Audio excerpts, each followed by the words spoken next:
వైఎస్ఆర్సీపీ హయాంలో ఇళ్ల పట్టాల కొనుగోలుకు సంబంధించి కావచ్చు, ఆ యొక్క భూముల కొనుగోలు విషయంలో రాష్ట్ర వ్యాప్తంగా చాలా భారీ ఎత్తునే అవకతవకలు జరిగాయని చెప్పేసి ఇప్పటికే కూటమి ప్రభుత్వం అధికారంలోకి వచ్చిన దగ్గర నుంచి అనేక రకాల ఆరోపణలు రావడం జరిగింది.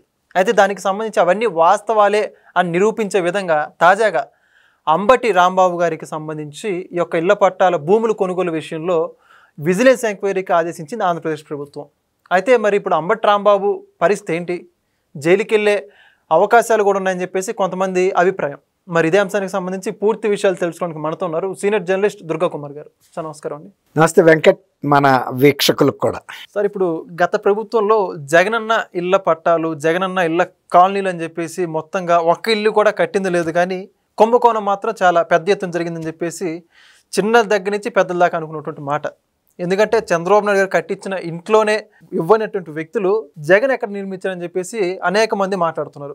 తాజాగా అంబటి రాంబాబు చేసిన కుంభకోణంతో దాన్ని బలపరిచే విధంగా అర్థమవుతుంది. ఈయన మీద విజిలెన్స్ ఎంక్వైరీ కూడా ఆదేశించారు. మరి ఏమంటారు విజిలెన్స్ కమిటీ గురించి? ఇది మన వెంకట్ గారు, ఈ జగనన్న కాలనీలకు సంబంధించి జరిగిన కుంభకోణం రాష్ట్ర వ్యాప్తంగా అన్ని నియోజకవర్గాల్లో బహిరంగంగా జరిగిన కుంభకోణం. ఇది ఏ విధమైన చాటు పరదాలు, ఆయన వెళ్ళటానికి పరదాలు కట్టారు కానీ ఈ కుంభకోణాలకి పరదాలు కట్టలేదు. ఎందుకంటే ఆ భూములు ఎవరో విదేశస్తుల నుంచి కొనలేదు.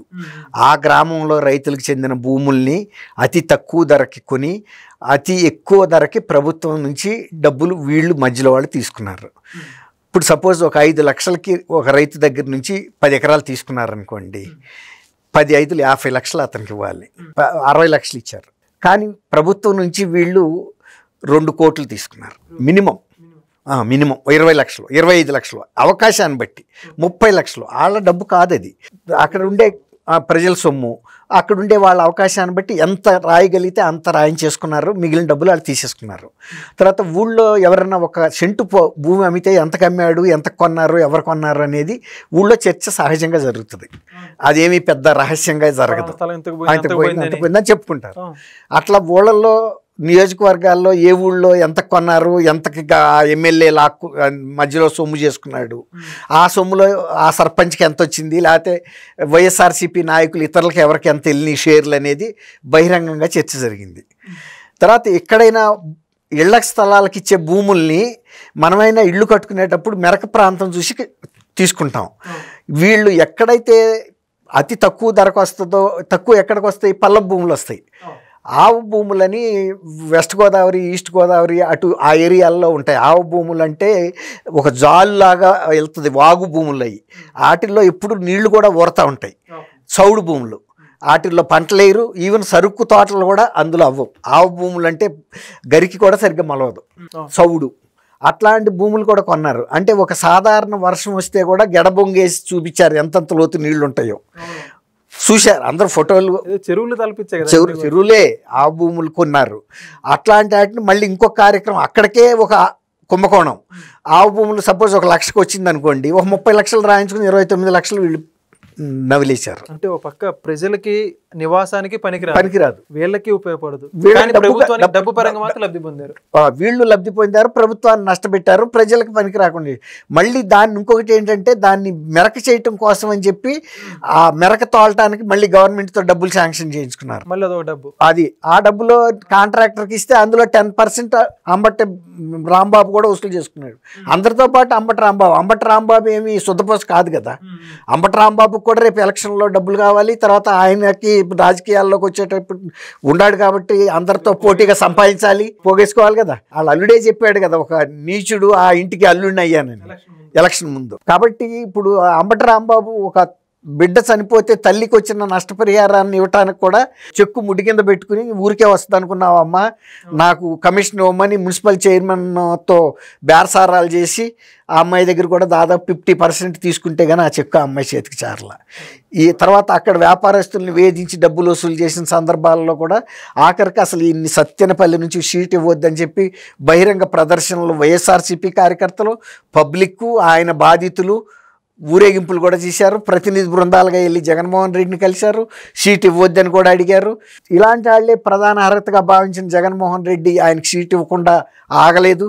ఎందుకంటే తను డబ్బులు చేసుకున్నాడు, మనకి డబ్బులు ఇచ్చాడు, అన్న దీంతో మరి ఆయనకి సీటు కూడా ఇచ్చాడు, ఓడిపోవటం కూడా అయింది. ఇప్పుడు ఇవాళ ఆయన ఒళ్ళు జాగ్రత్త పెట్టుకోమని లోకేష్ గారిని వాళ్ళని వీళ్ళని హెచ్చరిస్తున్నాడు. ఇప్పుడు నువ్వు ఒళ్ళు జాగ్రత్తగా పెట్టుకుంటే అసలు రేపల్ల నుంచి సత్తినపల్లి రావాల్సిన అవసరం ఏముంది? ఇక్కడ వచ్చారన్నా జాగ్రత్తగా పెట్టుకున్నావా అంటే ఇక్కడ కూడా నువ్వు ఒక అరాచకమైనటువంటి, అంటే ఏమి డబ్బులు లేనాడు కొత్తగా ఎమ్మెల్యే ఆపగా సంపాదించాడంటే అర్థం ఉంది. అంతకుముందు నువ్వు రాజశేఖర్ రెడ్డి గారి టైంలో ఇండస్ట్రియల్ ఇన్ఫ్రాస్ట్రక్చర్ కార్పొరేషన్ చైర్మన్గా పనిచేసి, అది చాలా రిచ్ సంస్థ. వాళ్ళు ఇండస్ట్రియల్ ఇన్ఫ్రాస్ట్రక్చర్ కార్పొరేషన్కి పెద్ద ఎత్తున భూములు సేకరించే సందర్భాల్లో నీకు బోల్డ్ డబ్బులు వస్తాయి. తర్వాత ఆ భూముల్ని ఇండస్ట్రీస్కి కేటాయించే సందర్భంలో వస్తుంది. ఆయన ఐఏఎస్ ఆఫీసర్ గతంలో సస్పెండ్ కూడా అయ్యాడు, ఎండీగా చేసిన వ్యక్తి మన రాజశేఖర రెడ్డి గారి టైంలో సీనియర్ ఐఏఎస్ ఆఫీసర్. ఓకే, ఈ అవినీతితో అలాంటివన్నీ సంపాదించి ఇవాళ కూడా మళ్ళీ కొత్తగా వచ్చిన ఎమ్మెల్యేలతో పోటాపోటీగా ప్రతి అంశంలోనూ నువ్వు కమిషన్లకి ఎగబడి, తర్వాత నోరు కుదరకుండా మాట్లాడి అందరితో పాటు జగన్మోహన్ రెడ్డి ఓటమికి కారకుడు అయ్యి, ఇంకా ఇప్పటికి కూడా ఆయన ఇంకా లోతుకు పంపించే పని మీదే ఉన్నావు. కానీ ఇంకా ఉందాగా మాట్లాడి నేను ఒక సీనియర్ నాయకుడిని ఎట్లా మాట్లాడాలనేది ఉండాలి కదా. నీకు సజ్జల రామకృష్ణారెడ్డికి తేడా ఉండాలి కదా. సజ్జల రామకృష్ణారెడ్డి ఎప్పుడు గ్రామ పంచాయతీ పోటీ చేయలేదు, గెలవలేదు కూడా. తను కేవలం ఈ కుటుంబం వైఎస్ రాజశేఖర రెడ్డి కుటుంబంతో వాళ్ళ గనులకు సంబంధించిన వ్యాపారాల్లో ఉండటం వలన వాళ్ళకు ఉన్న గనుల్ని వీళ్ళకి ఇవ్వటం, మార్పిడి చేయటం, ఇలాంటి వ్యాపారాల్లో సహాయపడ్డారు. కాబట్టి ఆయన తీసుకొచ్చి సలహాదారుగా పెట్టుకున్నందుకు ఆయన 2019లో ఆయన వచ్చాడు. ఆయన గెలిచిన సందర్భంలో ఈయన లేడు, ఎవరు సజ్జల రామకృష్ణారెడ్డి రాజకీయ సలహాదారుడు కాదు జగన్మోహన్ రెడ్డికి 2019లో గెలిచినప్పుడు. ఆ తర్వాత పెట్టుకున్నందుకు 2024లో వచ్చేటప్పటికి జగన్మోహన్ రెడ్డి గెలవలేకపోయాడు. నిజంగా కనుక సజ్జల రామకృష్ణారెడ్డిలో అంత ప్రతిభే ఉంటే 175కి 175 గెలవాలి. ఇప్పుడు సజ్జల రామకృష్ణారెడ్డి ఆయన పక్కన లేని రోజుల్లో 151 గెలిచాడు. సజ్జల రామకృష్ణారెడ్డి ప్రతిభ కనుక ఆయనకు ఉపయోగపడితే ఆయన ప్రకటించినట్టుగా జగన్మోహన్ రెడ్డి 175కి 75 గెలవాలి. కానీ కేవలం 11 మాత్రమే గెలిచాడు.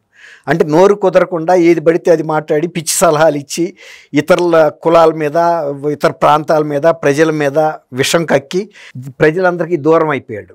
ఇప్పటికి కూడా ఆయన సంకర్ జాతి ప్రజలు అని మాట్లాడుతున్నాడు. అంటే వాళ్ళు ఏమనుకుంటున్నారంటే ఇడుపులపాయ ఎస్టేట్ అమ్మి మేము ప్రజల సంక్షేమానికి డబ్బులు పెట్టామని అనుకుంటున్నారు వాళ్ళు. ఆ ఇచ్చిన 2 లక్షలు కూడా ఆ ప్రభుత్వం చేసిన అప్పులు 10 లక్షల్లో భాగం అనుకోవట్లా. నా తొడ కోసి నాకు విందు ఇస్తే ఇది ఎవడ మాంసం అండి? నా తొడ నువ్వు కోసి నాకు విందు ఇచ్చింది, అంతే కదా. అక్కడ ఉంటుంది ఆ బొర్రి. పూడ్చుకోవాల్సింది నేను, తిన్నది నేనే, పూడ్చుకోవాల్సింది కూడా నేనే. అట్లాంటి విందు అది ఆ 2 లక్షల ప్రజలకి ఇచ్చింది. వాళ్ళు ఏమనుకుంటున్నారంటే మేమేదో ఇచ్చాము, ఈ సంకర జాతి ప్రజలు మమ్మల్ని ఆదరించలేదు అన్నట్టు మాట్లాడుతున్నాడు. 2029లో ఎవడన్నా ఓటేస్తాడండి ఈ మాట మాట్లాడితే? సంకర జాతి ప్రజలంటే ఇతర సొమ్ము తినేవాడు సంకర జాతి అవుతాడు. ఇతరుల సొమ్ము ఏమన్నా ప్రజలు తిన్నారా? వాళ్ళ పేరు మీద తెచ్చిన అప్పుతో నువ్వు వాళ్ళకి ఇచ్చావు. ఇతను మాట్లాడుతున్న మాటలు కూడా అంబటి రాంబాబు గారు 66 ఏళ్ళు 67 ఏళ్ళు ఉంటాయి ఆయనకి. రాజశేఖర రెడ్డి గారి టైంలో పనిచేసిన వ్యక్తి కొద్దిగా పరిపక్వతతో చెప్పాలి. ఆయనకి ఆ ధైర్యమే ఉంటే జగన్మోహన్ రెడ్డిని నీ పద్ధతి మార్చుకో, నీ పక్కన ఉన్న రాజకీయ సలహాదారులు మార్చుకో, ఇట్లాంటి వాళ్ళతో నీకు పని జరగదు, ఇంకా ఓడిపోతావు, నీ జీవితంలో కూడా మళ్ళీ ముఖ్యమంత్రి అవ్వవు, నేనుంటాను వెళ్ళిపోతాను, నా టైం అయిపోయింది నా రాజకీయ జీవితం అని చెప్పాలి. ఇంకా అవాకులు చవాకులు పేలుతున్నాడు ఆయన. ఒక రకంగా నిన్న ఆయన లోకేష్ గారిని గురించి మాట్లాడలో ఆయన మాట్లాడినట్టు అనిపించట్లా, జగన్మోహన్ రెడ్డి గురించి మాట్లాడినట్టు అనిపిస్తుంది. జగన్మోహన్ రెడ్డి ఆయన బాబాయిని చంపాడని ఆ బాబాయ్ కూతురు చెబుతుంది, ఆయన సొంత చెల్లెలు చెబుతుంది. రామ్మూర్తి నాయుడిని ఈయన లోకేష్ గారు అపకారం చేశాడని నారా రోహిత్ చెప్పట్లేదు కదా. నారా రోహిత్ని దగ్గర పెట్టుకుని పెళ్ళిళ్ళు అవన్నీ శుభకార్యాలు చేసింది ఎవరు? వాళ్ళ పెద్దనాన్న పెద్దమ్మే కదా. వాళ్ళ కుటుంబంలో అంత సఖ్యత ఉంది కదా.